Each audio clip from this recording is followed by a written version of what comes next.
말씀을 나누겠습니다. 저는 방금 읽었던 본문의 말씀에서 가장 핵심된 구절이 8절로 다가오거든요. 그래서 뜨겁게 서로 사랑하라 라는 제목으로 말씀을 나누겠습니다. 간단하지만 어려운 질문을 하나 드리고 싶어요. 여러분은 지금 뜨겁게 살고 있으십니까? 지금 더 더운데 왜 또 뜨겁게 사느냐고 이렇게 말씀하지 마시고 열정적으로 후회 없이 힘을 다해서 살고 있느냐라는 말씀입니다. 이 자리에 믿음의 선배님들 계신데 어쩌면 목사님 무슨 말씀이십니까? 제가 이제 나이가 들어서 이제 뜨거울 나이가 지나갔습니다 하시는 분도 있을 것 같습니다. 뜨겁게 살아가십니까? 라고 하는 질문에 젊은이들만 반응하고 나이 드시고 믿음의 선배님들 이제 아니다 라고 생각하십니까? 오늘 말씀은 분명하게 말씀하십니다. 8절입니다. 무엇보다도 뜨겁게 서로 사랑할지니 사랑은 허다한 죄를 덮느니라. 여러분, 사랑 누가 말했나? 우리가 살아가는 이 시대에 사랑에 대해서 참 많이 말합니다. 영화도 그렇고요, 소설도 그렇고요, 음악에서도 사랑에 대한 노래가 끊이지 않죠. 소셜 미디어에까지 모든 곳에서 사랑을 노래하고 사랑에 대해서 갈급해하고 갈망하고 사랑에 대해서 참 많은 것들을 이야기합니다. 하지만 동시에 오늘날처럼 가장 개인주의적이고 외롭고 관계 때문에 사랑할 일이 없어서 사랑 받는 일 없어서 목숨을 끊고 또 슬퍼하는 시대가 있을까 싶습니다. 왜 그럴까요? 사랑에 대한 근본적인 오해를 하고 있기 때문입니다. 현대인들은 대체로 이 사랑을 많은 이유들로 이해할 수 있겠지만 사랑을 낭만적으로 생각하는 경우가 왕왕 있습니다. 낭만적으로 생각한다, 낭만이지요. 근데 이 낭만적으로 생각한다는 말은 사랑을 감정적인 차원에서만 이해하는 것을 의미합니다. 내가 당신을 사랑하는 이유는 내가 나에게 당신을 향해서 내가 좋은 감정을 가지고 있기 때문에 사랑합니다. 피리 통해요. 가슴이 떨려요. 뭐 이런 거 있잖아요. 그런 감정만을 강조하는 겁니다. 그럼 이런 사랑은 상대가 더 이상 좋은 감정을 주지 않으면 하면 어떻게 해요? 끝납니다. 이전에는 당신이 나를 향해서 눈빛이 달랐는데 지금은 변한 것 같아요. 피곤해서 그런 건데 안 통하군요. 그런데 그렇게 이야기하는 거죠. 그러니까 낭만적으로만 사랑을 감정적으로만 이해하는 경우가 있습니다. 또 한 가지는 사랑을 실용적으로만 좀 이해합니다. 그러니까 거래 차원에서 이해하는 것입니다. 내가 당신을 사랑하는 이유는 당신이 나에게 유익을 주기 때문입니다. 내가 정말 사랑하는 사람이 있는데도 불구하고 내가 이 사람과 결혼을 하고 이 사람과 함께 사랑을 해야지만이 안정감을 누리고 내 이후에 더 많은 것들을 누리게 돼. 당신이 내가 목말하는 것들을 채워줄 것이다. 폭삭 속가수다에서도 주인공 여인이 섬을 탈출하고 서울에서 한번 살고 싶다고 돈 많은 사람 맞죠? 그러다가 알고 봤더니 학시 그렇게 된 거죠. 그러다가 이렇게 나오잖아요. 무슨 말입니까, 여러분? 다 그렇게 실용적으로 생각한다는 거예요. 이런 사람 더 나은 조건을 제시하는 사람이 나타나면 어떻게 하면 끝나는 것이죠. 근데 여러분, 사랑에서 많은 부분에 대해서 사람들이 생각을 하지만 우리가 일반적으로 낭만적으로나 실용적으로 생각하는 그 사랑과는 다르게 오늘 베드로가 말하는 사랑 주목해 보십시오. 뜨겁게 사랑하라는 겁니다. 이 헬라 원어가 참 그러니까 이게 번역된 것이니까 우리가 원문을 봐야지 좀 더 정확한 의미를 알 수가 있는데 이 뜨겁다라고 하는 말은 에크테네스라고 하는 말인데 이 근육이나 힘줄이 이렇게 끊어지기 직전까지 늘어나는 힘이 있잖아요. 이해하시겠죠? 그냥 이 정도가 아니라 얼굴 빨개 가면서 온몸이 벌벌벌 떨리면서 힘쓰는 그 상황, 그게 뜨겁게요. 이해하시겠죠? 그러니까 만약 운동선수가 결승점을 딱 내려놓고 못해가 아니라 결승점이 딱 보이면 어떻게 합니까? 더 힘을 내서 마지막 막판 스파트를 하잖아요. 온 힘을 짜서 그게 뜨겁게 해요. 뜨겁게. 여러분, 그러니까 이 뜨겁게 사랑하라고 할 때 이 뜨겁다는 게 어느 정도 강도인지 알겠죠? 각 개인에 따라서 뭐 다를 수가 있겠지만 강도만큼은 알겠죠? 완전 벌벌벌 떨리면서 그렇게 사랑하라는 거예요. 사랑이 있어서 온 힘을 다하고 최선을 다하라는 거예요. 그러니까 사랑 할 때에 안구두피증 정도는 걸려야지만이 결혼할 수 있습니다. 제가 아는 사람은 남자는 무조건 키를 봤답니다. 뭐 신앙은 기본이고 저는 키를 보지 않았습니다. 아시겠지만 뭐 저는 키를 보지 않았습니다. 근데 여러분, 제가 놀란 건 뭐냐면 결혼을 하고 나니 키가 보이기 시작하더라고요. 그러면 여러분, 제가 처음부터 결혼 전에 키가 보였다면 어떻게 합니까? 결혼 못 합니다. 그렇죠? 안구두피증이 걸리고 콩깍지가 끼고 뜨겁게 사랑하는 마음이 있어야 그나마 그렇게 사랑할 수가 있는 겁니다. 근데 여러분, 오늘 말씀해 보면 말씀을 가만히 보십시오. 뜨겁게 서로 사랑할지라 앞에 뭐가 있어요? 무엇보다예요. 여러분, 이걸 통해서 무엇입니까? 어떤 덕목보다 무엇보다는 뭐예요? 우선하라는 말입니다. 맞죠? 가장 중요하게 여기라는 겁니다. 첫 번째로 해야 될 게 뭐라고요? 서로 뜨겁게 사랑하라는 겁니다. 믿음, 소망, 사랑 중에 제일은 사랑, 이렇게 말하는 거예요. 믿음, 소망이 나쁘다는 게 아니라 그것보다 뭐예요? 더 우선으로 여겨라, 이 말인 거예요.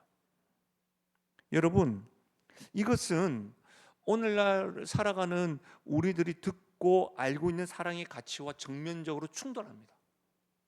왜요? 성경은 지금 무엇보다도 뜨겁게 서로 사랑하라고 이야기하잖아요. 근데 우리가 살아가는 시대는 뭡니까?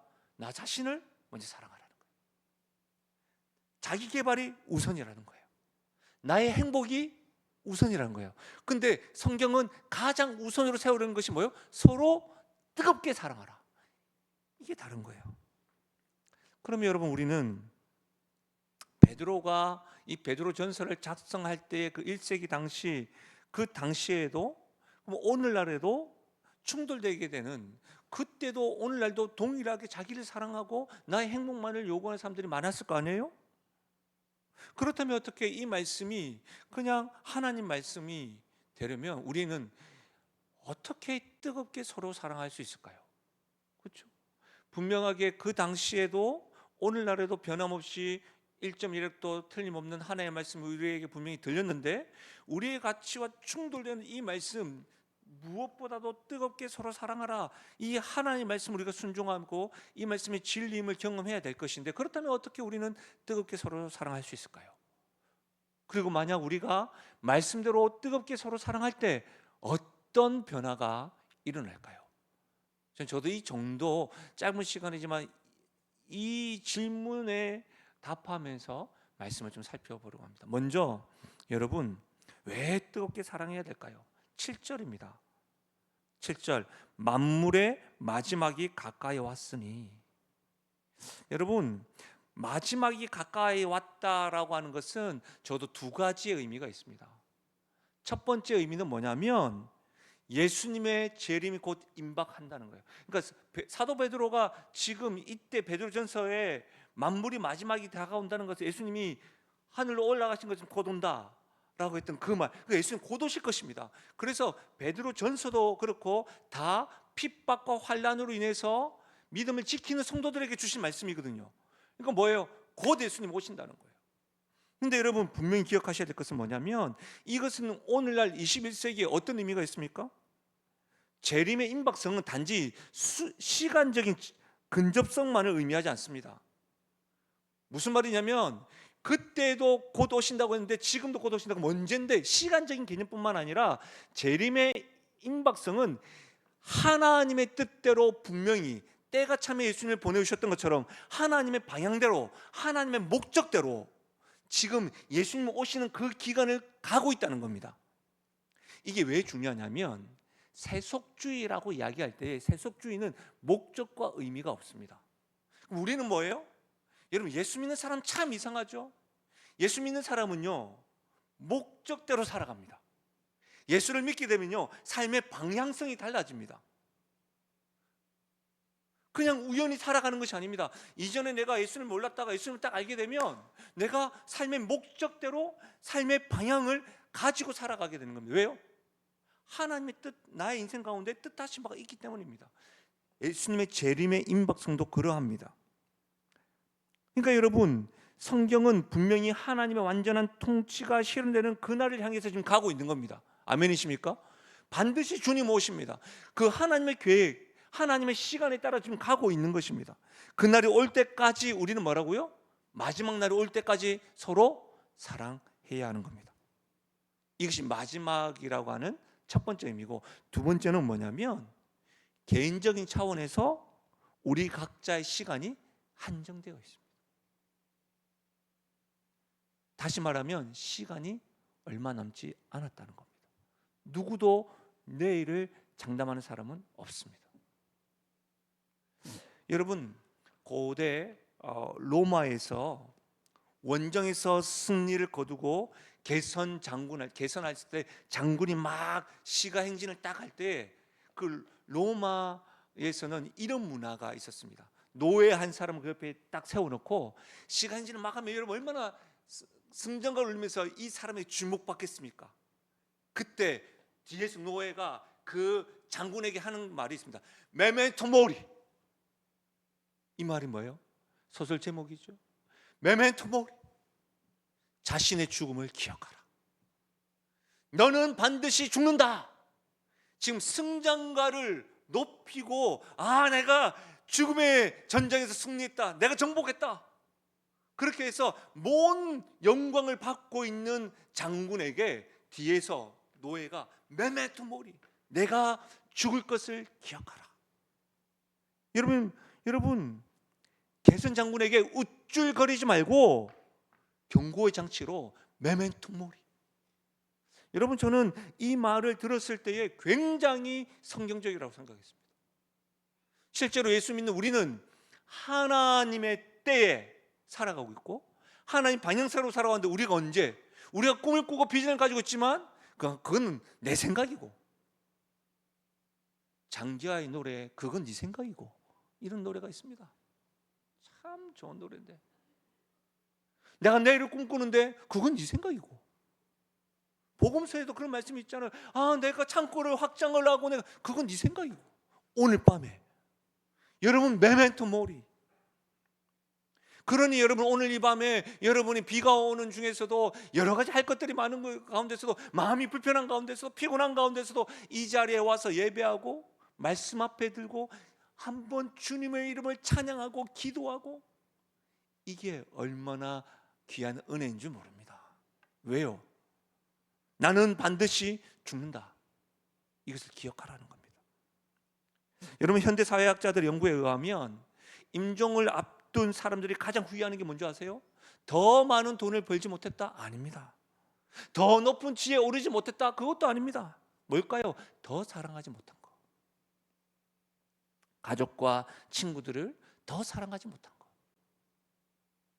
그래서 여러분, 일반 서점에서 한번 가보십시오. 그래서 호스피스 병동에서 있었던 그 죽음을 봤던 자들의 에세이들을 보게 되면 모두가 다 후회하는 것들이 다 더 사랑하지 못해서입니다. 제가 아는 한 성도님이 기억이 납니다. 그분은 평생 그 아버지와의 사이가 좋지 않았습니다. 감히 그분이 그 가정에서 일어났던 일들을 제가 함부로 판단할 수 없죠.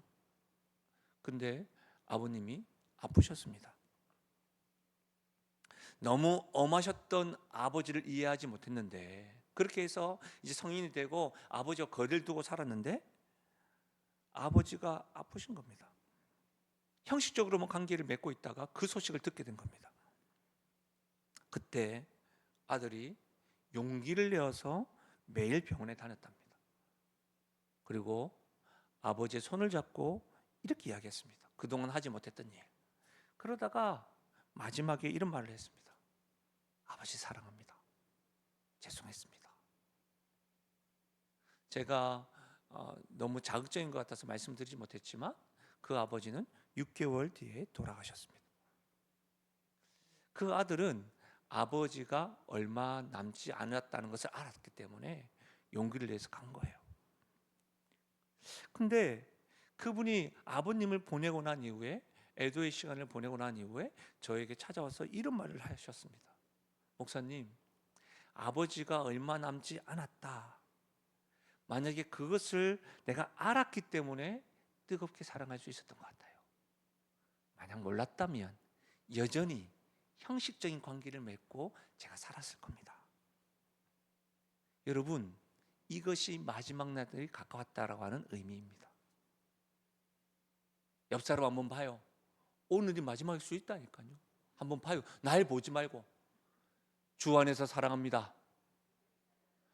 제가 보니까 여러분이 사랑한다 표현하는 것은 뜨겁게 사랑한 게 아니라 그냥 가볍게 사랑한다. 어떤 분은 제가 부끄러워서 주 안에서 사랑합니다 이야기하려 했더니 주 안에서 사랑. 이게 무슨 뜨겁게 사랑하는? 옆 사람 한번 봐요. 다시 한번 더. 모른다니까요. 주 안에서 사랑합니다. 예. 여러분, 참 교회에서 신앙생활 잘하면 내가 사랑한다는 것은 나 성격이 안 맞는데 이렇게 훈련도 시켜주고 얼마나 좋아요. 말씀을 딱 듣고 계속해서 변하는 거예요. 여러분, 사랑 여러분, 이것이 시간이 얼마 남지 않았다. 뜨겁게 사랑해야 됩니다. 우리는 착각합니다. 시간이 무한정 있다고 생각합니다. 가장 후회하는 게 뭔지 아세요? 나중에 사랑하면 된다는 겁니다. 아닙니다. 아니라니까요. 나중에 화해하면 된답니다. 아니라니까요. 나중에 용서하면 된답니다. 아니라니까요. 그게 우리의 착각입니다. 성경은 분명히 말합니다. 여러분 성경책에 표시해 놓으십시오. 만물의 마지막이 가까이 왔으니. 여러분의 남은 시간이 얼마나 된다고 생각하십니까? 사랑하는 청년들, 부모님께 오늘 금요기도 집회 마치면 사랑한다고 말해야 하나 이렇게 하지 말고 말해야 합니다. 사랑한다고. 여러분 자녀들과 함께할 시간 다 컸다고요? 그래도 사랑한다고. 사랑한다고. 형제자매들과 함께할 시간 얼마나 되십니까? 시간의 한계를 아는 사람만이 뜨겁게 사랑할 수 있습니다. 제가 이 말씀을 준비하면서 상상을 해봤어요. 내가 지금 아파. 그리고 아까 저 자리에서 기도하면서 올라오는데도 만약 제가 늘 꿈꾸는 것은 이렇게 찬양하다가 하나님 부르실 때 이렇게 아름답게 이렇게 눈 감고 찬양, 그 말씀이 이래서 그게 생각이 나더라고요. 내가 오늘이 영신교에서 마지막으로 설교한다면 살살 체면 차리면서 이렇게 설교할 수 있겠습니까? 모르니까. 시간의 한계를 아는 사람은 뜨겁게 사랑할 수 있습니다. 미루지 마십시오. 그럼 어떻게 뜨겁게 사랑할 수 있을까요? 여러분, 솔직히 말하면요, 우리 마음속에는요 사랑보다는 미움이 더 많아요. 우리 마음속에는 시기가 더 많아요. 시샘이 많아요. 우리 마음속에는 용서가 안 되는 마음이 있어요. 예수를 믿어도요 원망이 많은 경우가 있다니까요. 이해하고 수용하고 배려하기보다는요 판단하고요, 내가 상처 입은 만큼 당신도 상처받아, 이런 게 우리 안에 가득하다고요. 한 번쯤은 들어보셨죠? 진화 생물학자 리차드 도킨스가 적었던 이기적 유전자라고 하는 그 책이, 한 번쯤 꼭, 좀 어렵긴 하지만 한 번쯤 꼭 읽어봐야 될 책인데, 이 책에는요 인간의 모든 행동이 결국은 자기 보존, 자기 이익을 위한 것으로 주장합니다. 그러니까 뭐예요? 이타적으로 보이는 행동, 사랑하는 행동도 결국은 인간은 자기 보존, 자기 이익을 위해서 다른 사람을 사랑한다는 거예요. 인간의 본능이 그렇다는 거예요. 제가 그 진화 생물학자를 대놓고 비판하는 게 아니고 그들이 관찰하고 그들이 분석하는 것도 인간의 그런 부분들이 본능이 맞을 겁니다. 그러나 여러분, 실제로 왜 그렇다고 한다면 사람은 사랑하면서도 이기적일까? 이기적인 유전자가 있다고 이야기하는데 그게 뭘까? 저는 성경으로 그게 해석이 되는 것이죠. 창세기 말씀에 보면 하나님께서는 사람을 이미지 오브 갓, 하나님의 형상으로 지으시고 난 이후에 하나님과 사람이 너무나 사랑을 했고요, 벌거벗은 상태에서도 미움이 없고 사랑하고 다 이뻤었다고요. 근데 그 가운데 뭐가 들어왔죠? 죄가 들어왔어요. 죄가 들어오는 순간부터 어떻게 됐습니까? 사랑의 관계가 깨어지기 시작했습니다. 그 결과 우리는 자기 자신을 중심에 뒀어요. 에덴 동산의 중심이 하나님의 말씀에 상징하는 생명나무가 아니라 자기 의가, 자기 소견이, 자기의 감정이 중심이 된 거예요. 그러다 보니까 어떻게 관계가 깨져 버렸죠? 죄가 들어오다 보니까, 그러니까 뭐예요? 하나님과 다른 사람도 나보다는 더 뒤로 미루게 된 거예요. 그러니까 말은 사랑한다고 하지만 뭐가 돼요? 내 본능적으로 나의 보존, 나의 이익을 위해서 사랑하는 거예요.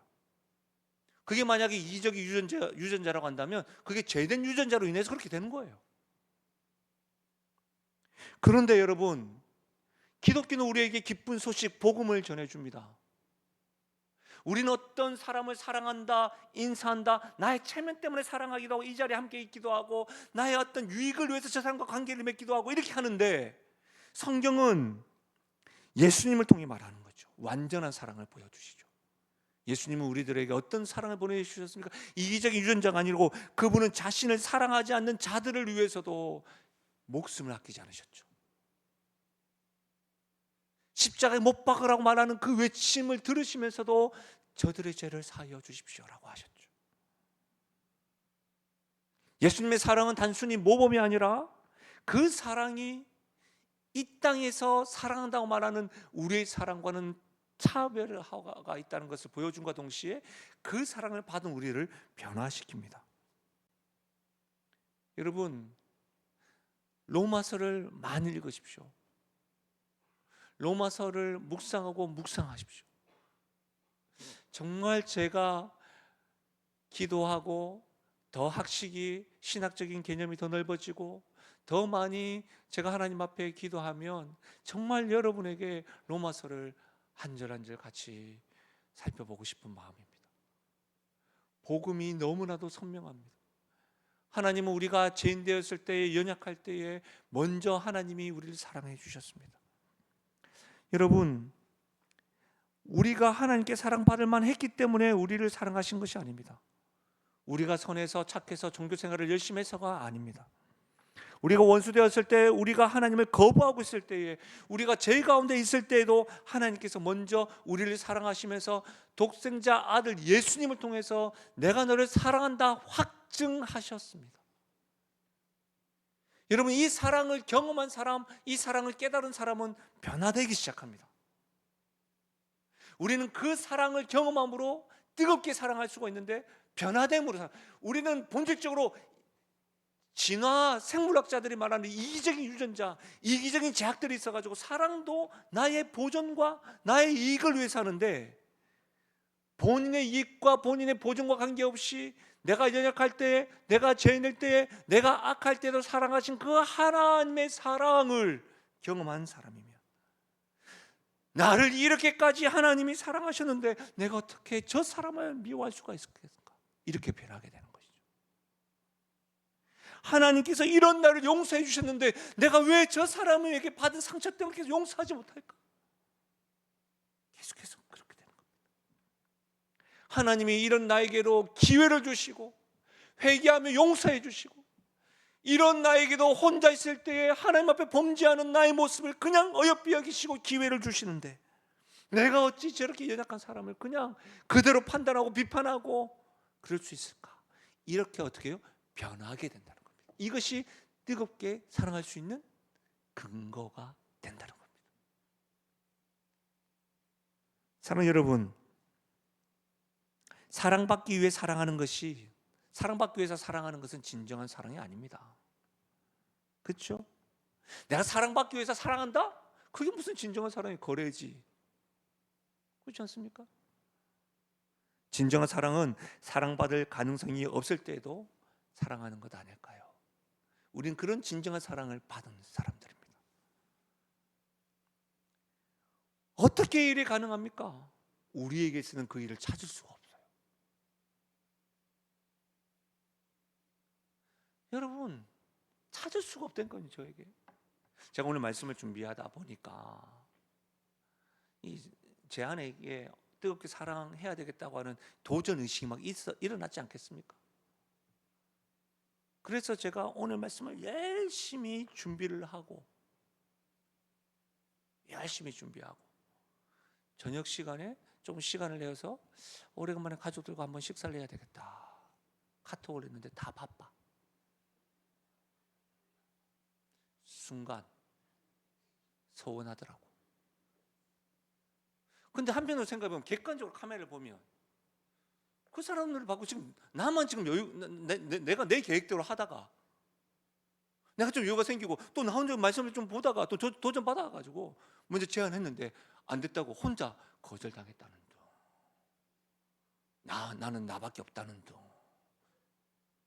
이게 맞냐고요. 근데 우리가 이게 뭘 말하는 거예요? 우리 안에 진정한 사랑이 없어요. 사랑이 있는 것 같지만 안 그래요. 그럼 이럴 때 어떻게 돼요? 이런 나도 사랑하시는 하나님의 사랑을 주목하는 겁니다. 그 하나님의 사랑을 경험하는 겁니다. 여러분, 제가 청년들을 섬기면서 참 청년들이 부모님과의 관계가 힘들다는 것을 많이 경험합니다. 제자훈련을 할 때 이전에 이렇게 숙제를 낸 적이 있습니다. 부모님의 발에 세족을 하는, 세족을 하지 않으면 할 때까지 벌금을 받았습니다. 그리고 그 벌금은 회비로 내지 않고 다 저의 배를 채우는 용도로만 썼습니다.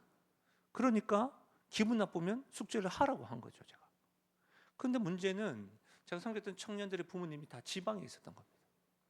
근데 이 친구들이 한두 번으로 끝날 줄 알았는데 제가 매번 숙제 검사하니까 이 목사님 보통이 아니라고 생각했던 것 같아요.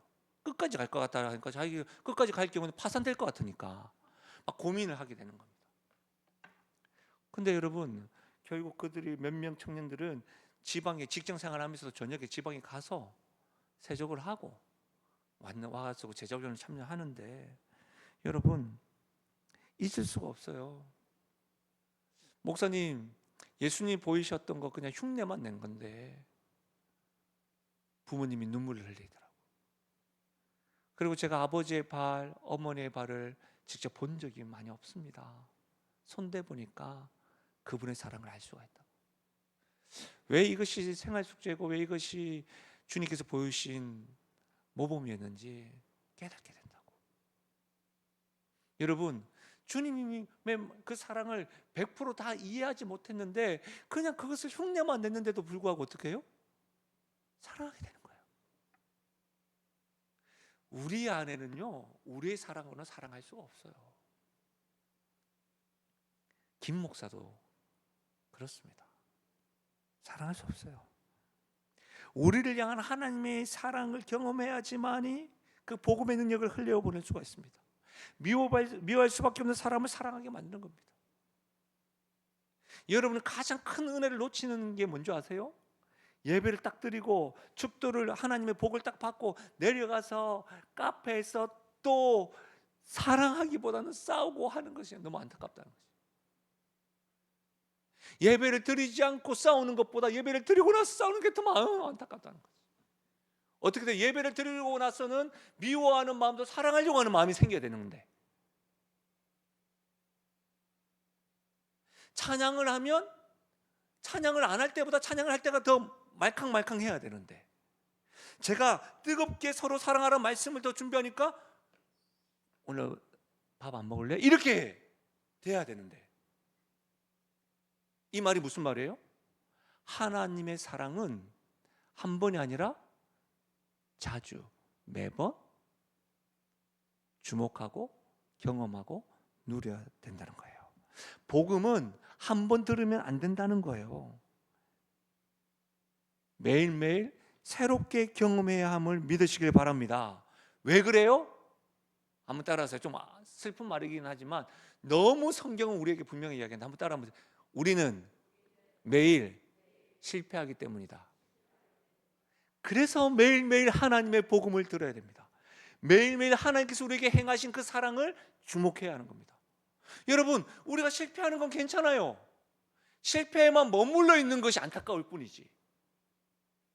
실패할 수 있고 내 마음이 잘 용서가 되지 않을 때가 있죠. 왜? 우리가 원래 그렇잖아요. 그럼 어떻게 해요? 하나님의 사랑을 계속해서 부어야 하는 거예요. 부어야 돼요. 매일매일 우리는 죄를 짓고 매일매일 실패하고 매일매일 우리는 사랑받고 싶어하고 인정받고 싶어하고 매일매일 우리는 시샘이 많습니다. 그렇기 때문에 우리는 매일매일 여러분 하나님의 사랑, 그 사랑을 경험할 때에만 뜨겁게 사랑할 수가 있는 겁니다. 하나님이 여전히 나를 사랑하신다. 이런 나도 하나님이 나를 사랑하신다. 근데 내가 왜 저 사람을 판단할까? 계속해서 이렇게 복음으로 옷을 젖으셔야 합니다. 옷을 입어야 합니다. 그래야 우리도 뜨겁게 사랑할 수 있는 힘을 얻게 되는 겁니다. 뜨겁게 서로 사랑하십시오. 하나님의 사랑으로 뜨겁게 서로 사랑하면 어떤 일들이 일어납니까? 허다한 죄를 덮습니다. 허다한 죄. 여기서 허다한이라고 하는 것은 많은이라는 겁니다. 많은 것. 가려서 보이지 않게 한다는 겁니다. 와, 이 참 원어가 너무 정확하지 않습니까? 사랑이 덮는데 가려서 하나도 안 보이게 다 덮는다는 거. 완벽하게 덮는다는 말 아니에요. 꼭꼭 숨어라 머리가 이게 아니라는 거예요. 요건 다 보이는데 여기만 가리는 게 아니라는 거예요. 하나님의 뜨겁게 사랑을 할 때는 안 보이게 다 덮어주신다는 거예요. 그런 일들이 일어난다는 거예요. 사랑하는 여러분, 뜨겁게 서로 사랑하는 것에는 놀라운 능력이 있습니다. 상대방의 허물과 약점을 완전히 덮어줍니다. 믿음의 선배님을 한번 생각해 보십시오. 여러분, 왜 아가서라는 말씀이 있으며 왜 에베소서에서는 교회와 그리스도를 소개할 때 부부 관계를 소개할 때 교회와 그리스도로 설명을 할까요? 부부 관계를 통해서 우리가 알 수 있는 게 뭐냐면 잘 생각해 보십시오. 연애할 때 어떻습니까? 여러분 아까 말씀드렸던 것처럼 눈에 콩깍지가 껴야 됩니다. 모든 것이 좋게 봐야 됩니다. 연애할 때 모든 것 좋게 안 보면 매일 바뀌는 겁니다. 매일. 단점까지 매력적으로 보이고 그렇게 해야 사랑할 수가 있는 겁니다. 왜요? 뜨겁게 사랑하기 때문에. 연애한데도 맹숭맹숭하고 언젠가는 헤어질 거야 뭐. 딱 나한테 걸리기만 해. 뭐 이런 마음으로 하면 이게 무슨 뜨겁게 서로 사랑하는 겁니까? 에? 앞뒤 가리지 않고 사랑해야 되는 거 아닙니까? 뭐 1시간 2시간 가서 만난다. 피곤하다. 그건 뜨겁게 서로 사랑하는 게 아닙니까? 그렇지 않습니까? 다 경험이 있지 않습니까? 연애를 할 때 이런 경험은 다 있습니다. 자나 하면 휴대폰이 뜨거워가지고 깬 적 있어야 된다니까요. 자면서 통화. 주여 저들을 긍휼히 여겨주십시오. 이런 게 없으면 긍휼히 여김을 받아야 되는데 무슨 말씀인지 아시겠죠? 이게 뜨겁게 서로 사랑하는 거예요. 여러분 근데 시간이 지나면서 사랑이 식으면 어떻게 됩니까? 그때부터는 전화 써야 된다. 나 내일 일해야 되니까 그만 끊자. 피곤하다. 스포츠 뉴스 보면서 피곤하다. 이런 거 있잖아요. 그렇게 되는 겁니다. 사랑하는 여러분, 단점들이 눈에 보이는 거예요. 작은 허물이 크게 보이는 거예요. 용서했던 일들이 다시 떠오르기 시작하는 거예요. 사랑이 식으면 허물이 드러나고 사랑이 뜨거우면 성경대로 허물이 덮어집니다. 그러면 아까 뭐예요? 우리는 그 사랑이 있다 없다? 없다. 그럼 뜨거운 사랑으로 허물을 덮으려고 하면 우리는 늘 너무나도 용광로와 같은 뜨거운 하나님의 사랑을 한 번이 아니고 매일매일 경험할 때에 사랑하는 남편, 사랑하는 부인, 사랑하는 자녀, 나와 관계가 힘든 사람도 어떻게 해요? 허물이 덮어지게 되는 겁니다. 교회 공동체도 마찬가지예요, 여러분. 성도들 사이에서 뜨거운 사랑이 있으면 서로의 약점을 덮어줍니다. 서로의 실수를 용서해 줍니다. 서로의 부족함을 채워줍니다. 같은 지체니까 어떻게 엄지가 새끼손가락을 보호하지 않겠습니까? 근데 서로 사랑하지 않으면 어떻게 됩니까? 지적질만 합니다. 네가 잘났나? 내가 잘났나? 이렇게 하게 된다니까. 허물도 줍니다. 시비가 일어납니다. 다툼이 있습니다. 분열이 일어납니다. 사랑이 없어서 그렇습니다. 우리 가정은 어떻습니까? 우리 교회는 어떻습니까? 뜨거운 사랑으로 서로 허물을 덮어주고 있으십니까? 아니면 차가운 마음으로 서로의 허점을 드러내고 있으십니까? 여러분이 모일 때마다 새와 쥐가 듣는 것이 아니라 하나님이 듣고 있다는 것을 왜 두려워하지 않을까요? 감정에 초점을 맞춘 부부, 또 부모와 자녀 관계 연구에 있어서 세계적인 권위자인 존 가트맨 박사가 있습니다. 이분이 30년간 3,000쌍 부부를 연구한 결과 행복한 결혼의 비결, 나랑 결혼해 줄래? 그 책에서도 제가 인용을 했는데, 나랑 결혼해 줄래? 참 좋은 책인데, 그 책에서도 제가 뭐라고 했냐면, 행복한 결혼은 갈등이 없는 것이 아니라 뭐예요? 갈등을 해결하는 것이 행복한 결혼이라는 거예요. 갈등이 없는 게 행복한, 갈등이 없을 수가 없죠. 갈등이 다 있다니까요. 우리 송창성 전도사님은 1월 달에 결혼하십니다. 모르셨어요? 컴퓨터에만 봐도 자기 짝지 뭐 이름을 붙여놓고 설교하는데 손수건으로 자기 짝지가 선물해 준 거라고 막 자랑을 하고, 저도 선물 많이 받았습니다. 손수건.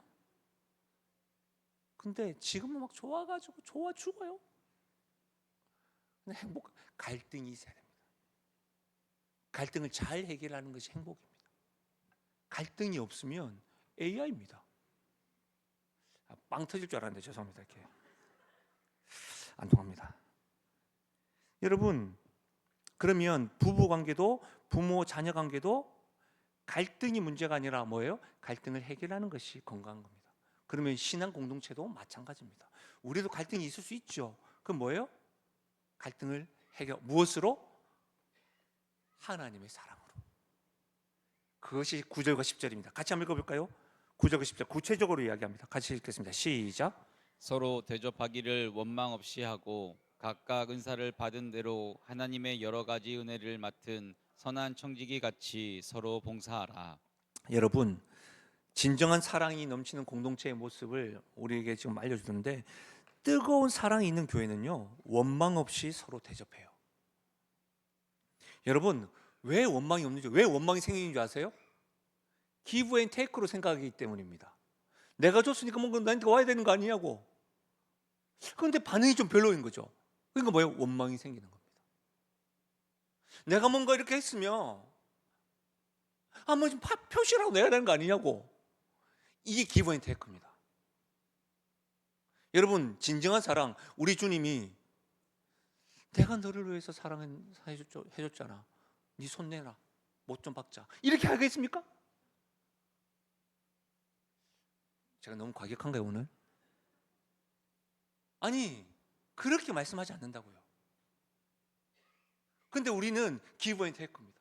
뭔가 하면 뭔가 와야 된다 생각합니다. 반응이라도 보여야지. 그러니까 우리가 워낙 이기적 유전자, 제된 유전자를 가지고 있어서 그럴 수 있는데, 뜨거운 사랑이 있는 교회는, 가족은, 관계는 원망 없이 서로 대접한다는 겁니다. 내가 이만큼 했으니 너도 이만큼 해라 요구하지 않습니다. 하나님의 사랑을 경험한 사람은 요구하지 않습니다. 이미 하나님께로 받은 사랑이 많았기 때문입니다. 그래서 여러분, 주는 것이 부담스럽지 않습니다. 원망 없이 서로 대접해야 됩니다. 두 번째로는 각자의 은사로 서로 봉사합니다. 여러분, 저는 여기에서 9절과 10절에서 반복되는 단어가 있습니다. 뭐죠? 서로입니다. 서로 원망 없이 대접하는 일들이 있고요, 서로 봉사하는 겁니다. 그러니까 여러분, 우리 교회가 정말로 건강하려고 하면 뭐예요? 소수의 사람만 봉사하는 것이 아니라 서로 봉사하는 일들이 일어나야 하는 겁니다. 서로 기브 앤 테이크 원망 없이 이런 사람들이 많아질 때에 우리가 여전히 이기적인 유전자와 제된 유전자가 있으니까 어떤 때는 기브 앤 테이크 생각하는 사람들이 곳곳에 있을 수 있습니다. 그러나 원망 없이 대접하는 사람들이 곳곳에 많아지면, 서로가 많아지면 어떻게 됩니까? 그게 우리 교회의 영적인 분위기가 되게 돼요. 저는 이런 일들이 일어나기를 주의 이름으로 축원합니다. 너무 놀라운 것은 이런 진정한 사랑 있는 공동체의 모습은 여러분 모든 것을 하나님께 영광을 돌립니다. 그 말씀이 11절입니다. 같이 읽겠습니다. 11절 시작. 만일 누가 말하려면 하나님의 말씀을 하는 것 같이 하고 누가 봉사하려면 하나님이 공급하시는 힘으로 하는 것 같이 하라. 이는 범사에 예수 그리스도로 말미암아 하나님의 영광을 받으시게 하려 함이니 그에게 영광과 권능이 세세에 무궁하도록 있느니라. 아멘.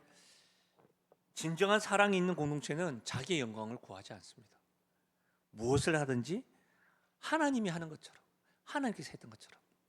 제가 여러분 앞에 영신교회 담임 목사로 부끄럽고 또 제는 고백을 하나 할 것이 있는데, 우리 고신교단에서 나오는 기독교보라고 하는 신문이 있습니다. 그 기자분이 저에게 목사님 영신교회에 대한 소식을 들었다고, 그래서 신문 한 면에 저에 대해서 인터뷰를 하자는 겁니다. 그래서 제가 그때는 제가 짬밥이 안 됩니다. 아직까지 그 정도가 아닙니다. 이렇게 했습니다. 최근에 제가 학위를 받았는데 그걸로 인해서 또 한번 하자는 겁니다. 제가 그 순간에 역시 사람은 배우고 봐야 돼, 이렇게 생각을 하다가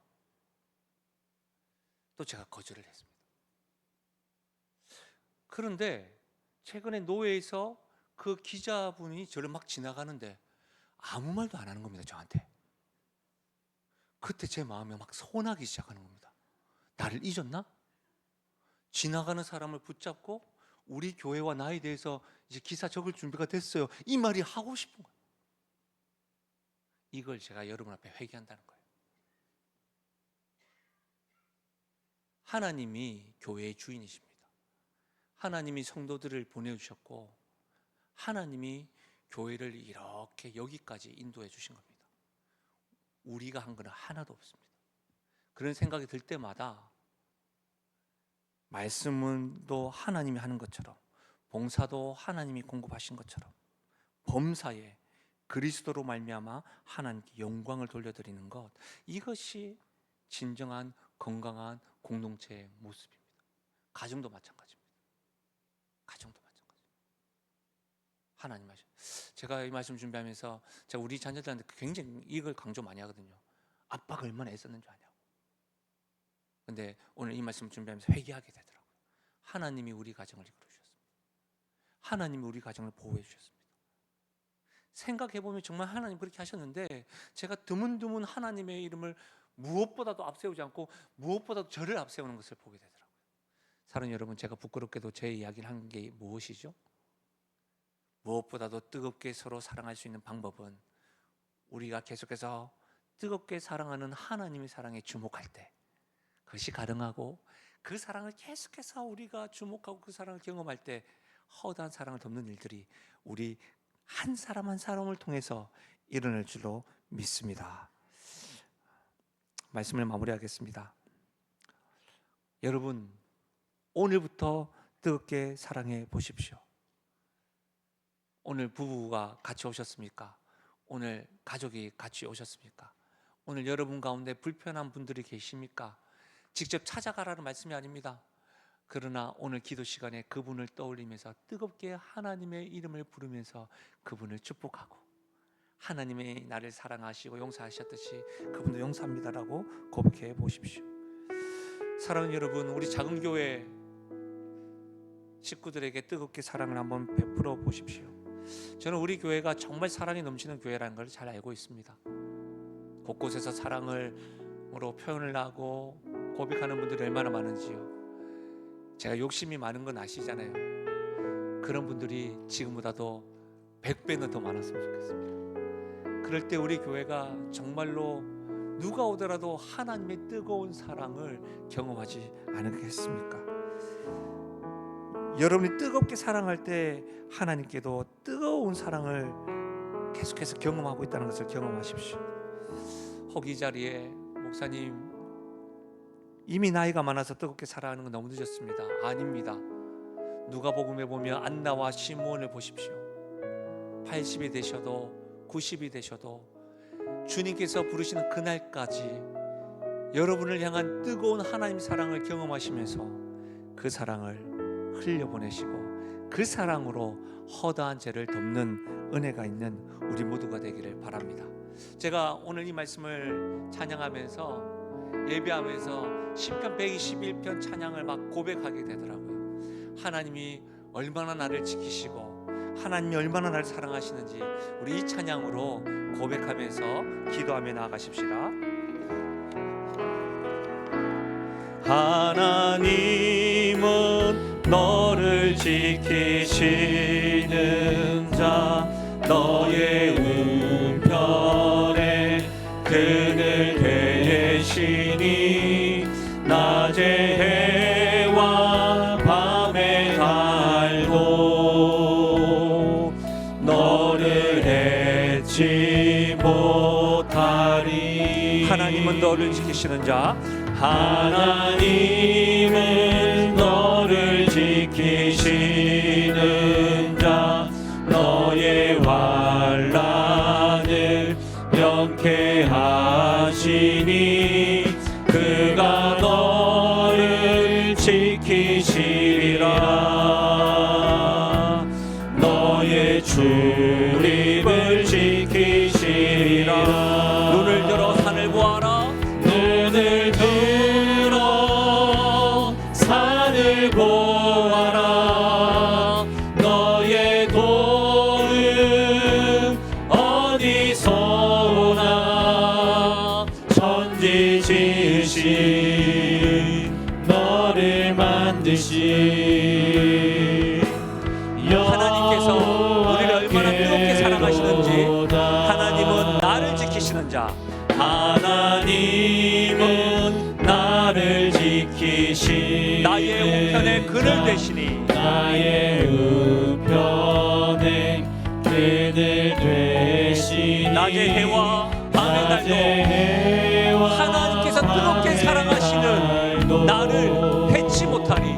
나를 해치 못하리. 아멘. 하나님은 나를 지키시는 자 하나님은 나를 지키시는 나의 환난을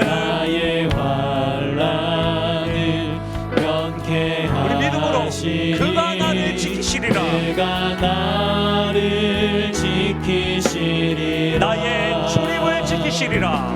나의 출입을 우리 영혼에게 선포하며 나아가십시다. 눈을 들어 산을 보아라. 눈을 들어 산을 나의 도움 어디서 나의 도움 어디서 천지 지으신 나를 만드신 여호와께로다.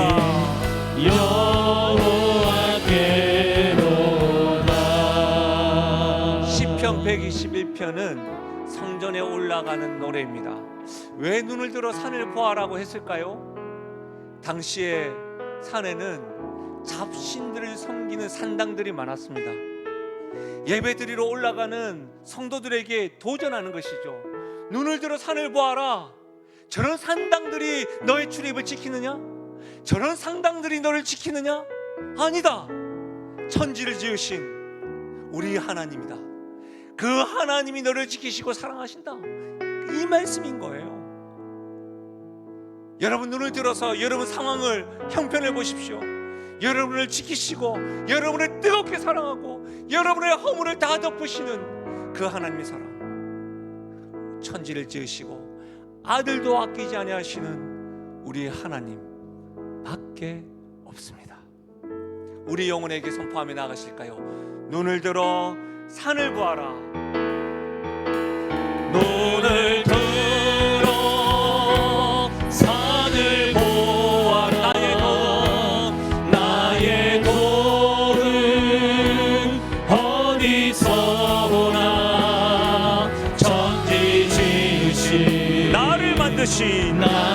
만드신 여호와께로다. 우리 가족들과 이 복음을 듣기를 원하는 성도들에게 눈을 들어 우리 선포하며 나갑시다. 너의 도움 어디서 오나? 너의 도움은 어디서 오나? 천지지으신 너를 만드신 여호와께로다. 우리 마지막으로 나를 뜨겁게 사랑하신 하나님을 인정한다는 고백으로 오른손을 들고 눈을 들어 산을 보아라. 나의 도움 어디서 오나? 천지지으신 나를 만드신 여호와께로다. 우리의 목소리로만 고백할까요?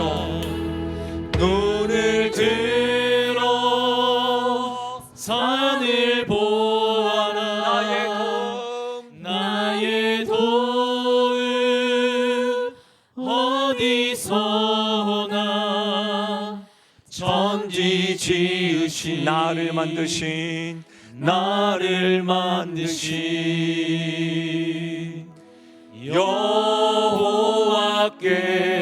여호와께로다. 우리는 이기적이고 우리 보존과 우리 유익을 위해서 사랑하지만 우리의 하나님은 우리가 죄인일 때에, 연약할 때에, 내가 하나님을 향하여 달려가기보다 세상을 향하여 달려갈 때에도 하나님은 나를 사랑하셔서 예수님을 보내주시고 그 예수님이 하나님의 사랑을 보여주시고 경험케 해주셨습니다.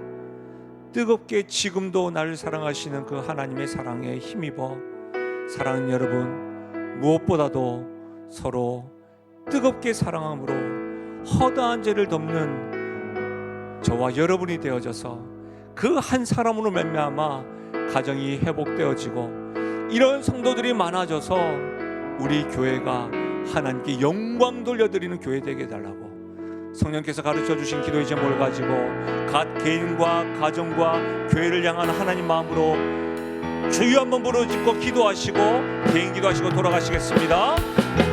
주여